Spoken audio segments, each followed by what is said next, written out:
And at the time, I was like, wow, that's very kind of him to do that. And I took it. They sent me to sick call, the sick bay, where you're in like the medical platoon and you do nothing for, I think about a month. And then they let you out once the paperwork all finishes. But in hindsight, I realized that if you take an administrative discharge, it exempts the Army for liability for your injuries. So actually what I thought was a kindness was just, now if I had future problems with my legs, they wouldn't have to cover it, or health insurance and any of those things.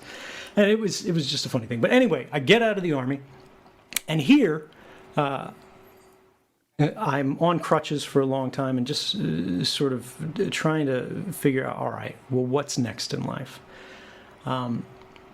Because I had gotten a basic security clearance just for going through signing up for the military process, I applied for a security guard position at the University of Maryland because it said you had to get a top secret clearance, which was a higher clearance than I had at the time.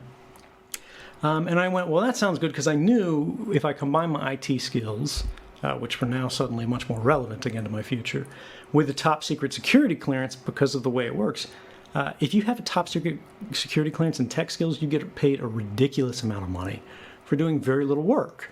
So it was like, all right, well, I can basically make twice what I would be making in the private sector working for government at this level, at this phase, because what we talked about earlier with September 11th and how the intelligence community changed, they no longer cared that I hadn't graduated from college, right? And I had gotten a GED just by going in and taking a test. So for government purposes, it was the same as if I was a high school graduate.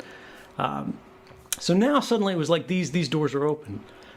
Now this University of Maryland facility turned out to be an NSA facility.